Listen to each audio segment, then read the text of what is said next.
Assalamualaikum warahmatullahi wabarakatuh. Hai anak-anak semua, bagaimana kabarnya? Semoga semua dalam keadaan sehat ya. Kali ini kita akan belajar matematika, dan yang akan kita bahas yaitu hubungan antar garis. Anak-anak, sebelum kita mempelajari tentang hubungan antar garis, kita perkenalan dulu dengan garis ya. Coba perhatikan di layar. Pak Guru menggambarkan sebuah titik. Sudah terlihat? Ya. Lalu titik lagi dan titik lagi. Sehingga Pak Guru mempunyai 3 buah titik. Setelah itu, ketiga titik itu akan Pak Guru tambahkan lagi di antara sela-selanya. Begini. Nah, begini. Lalu di sela-sela titik yang sudah ada, Pak Guru akan tambahkan lagi titik-titiknya. Nah, apa yang akan terjadi?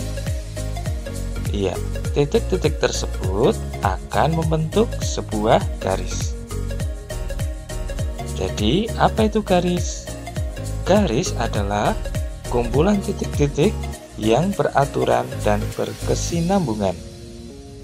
Nah, mari kita bahas jenis-jenis garis. Kalian perhatikan ya.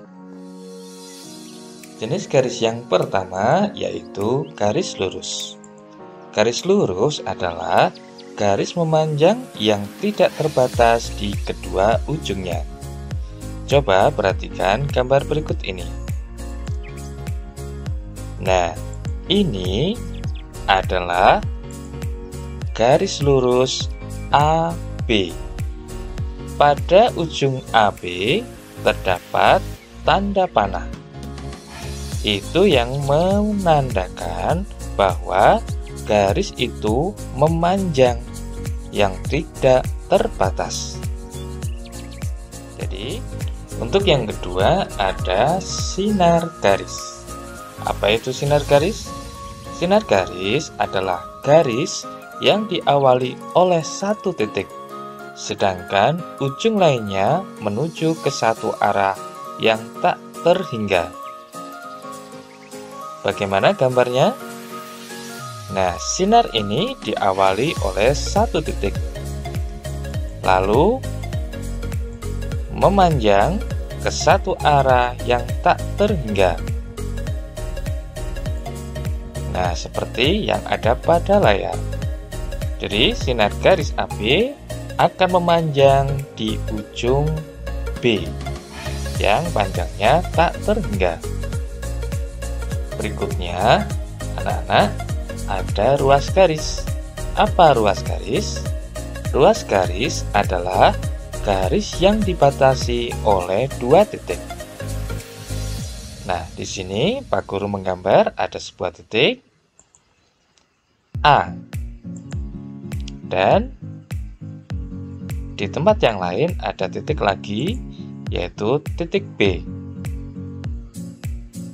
Lalu titik-titik itu dihubungkan. Nah, inilah yang disebut sebagai ruas garis.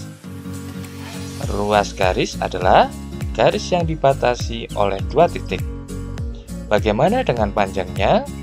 Ya, panjangnya cuma segitu ya, yaitu antara A dan titik B. Dan yang berikutnya ada garis vertikal. Garis vertikal biasa disebut dengan garis tegak. Nah, di layar ada contoh garis vertikal.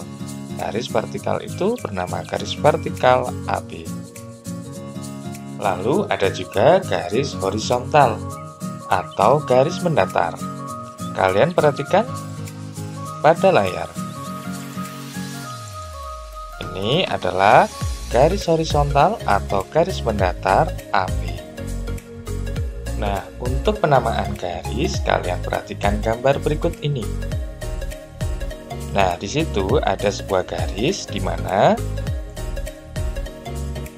di ujungnya terdapat sebuah nama, yaitu A dan B.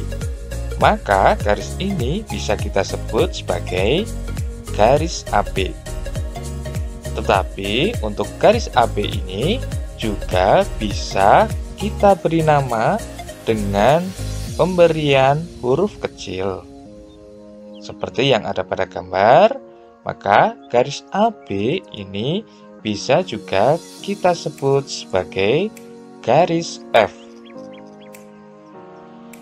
Jadi untuk penamaannya ada dua metode ya anak-anak. Nah anak-anak, mari kita pelajari hubungan antar garis. Hubungan antar garis ada 3 ini yang akan kita pelajari. Nah yang pertama yaitu garis sejajar. Kedua, garis perpotongan. Ketiga, garis berimbit.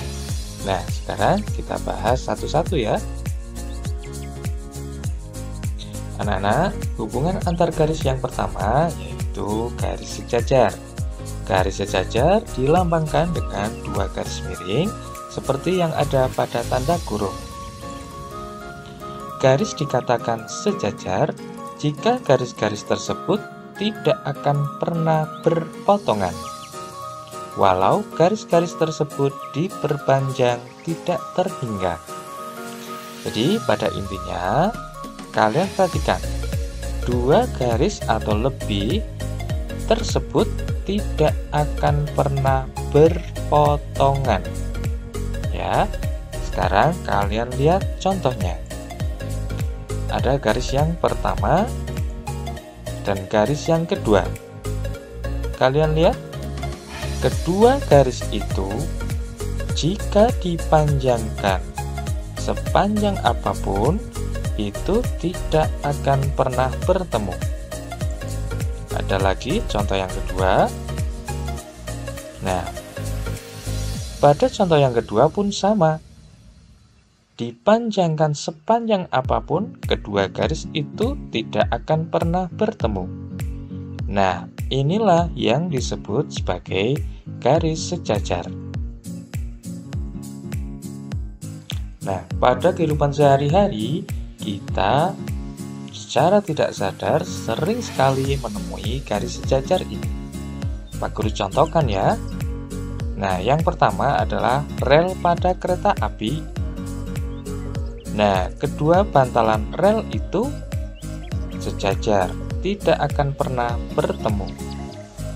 Lalu yang kedua yaitu pada zebra cross atau tempat penyeberangan orang. Garis pada zebra cross itu adalah garis-garis yang sejajar, yang jika dipanjangkan tidak akan pernah bertemu. Lalu ada senar-senar pada gitar. Itu juga merupakan contoh garis sejajar yang biasa kita temui. Hubungan antar garis yang kedua yaitu garis perpotongan. Simbolnya seperti yang bisa kalian lihat pada tanda kurung. Garis dikatakan berpotongan jika garis tersebut terletak pada satu bidang datar dan berpotongan di salah satu titiknya. Lebih jelasnya, kalian lihat pada gambar. Ada sebuah garis, yaitu garis A. Lalu ada garis yang lain, yaitu garis B. A dan B memiliki titik potong atau titik persekutuan, yaitu di titik C. Nah, itulah yang disebut sebagai garis perpotongan. Lalu untuk garis perpotongan ada contoh yang lain, yaitu garis Q dan juga R.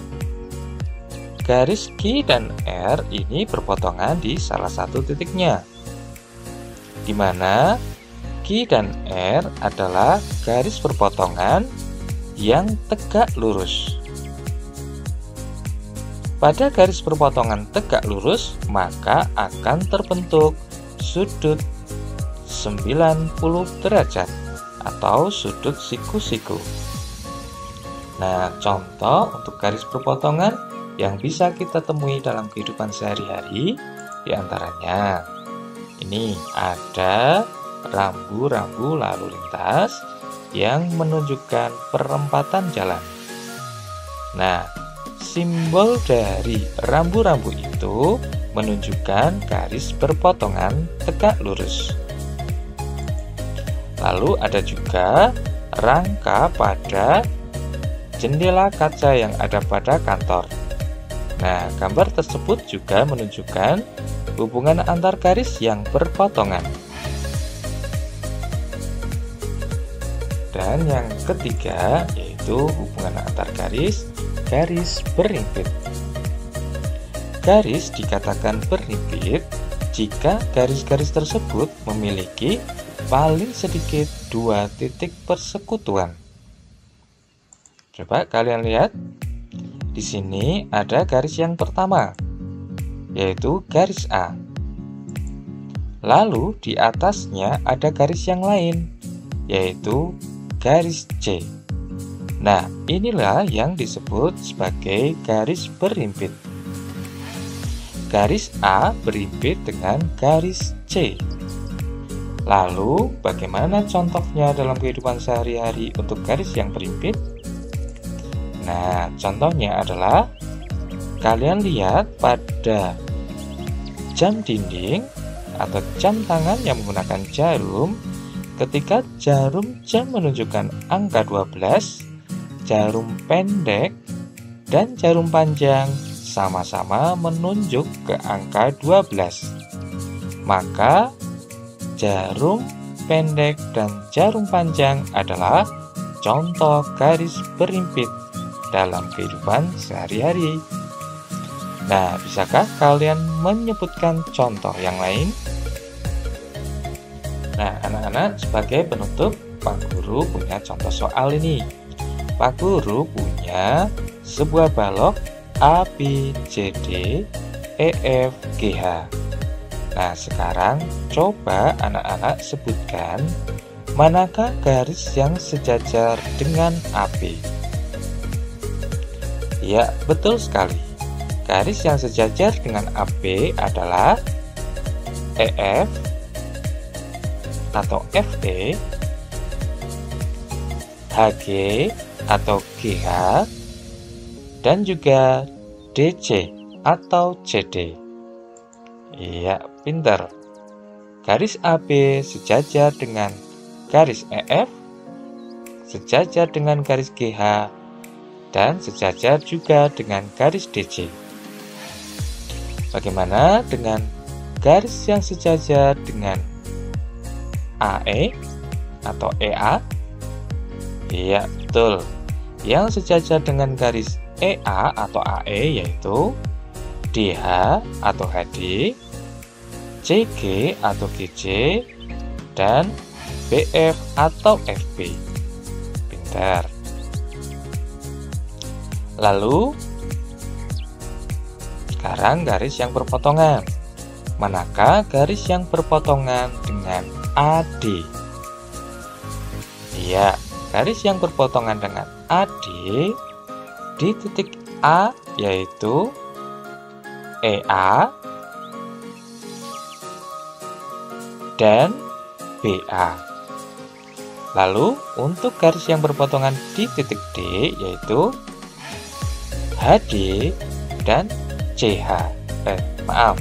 CD. Ya, jadi garis AD berpotongan dengan garis EA, berpotongan dengan garis AB, berpotongan dengan garis CD, dan berpotongan dengan garis HD. Nah, jelas ya? Nah, itulah sedikit materi tentang hubungan antar garis. Mudah-mudahan yang sedikit ini bermanfaat untuk anak-anak. Dan akhirnya Pak Guru pamit ya. Wassalamualaikum warahmatullahi wabarakatuh.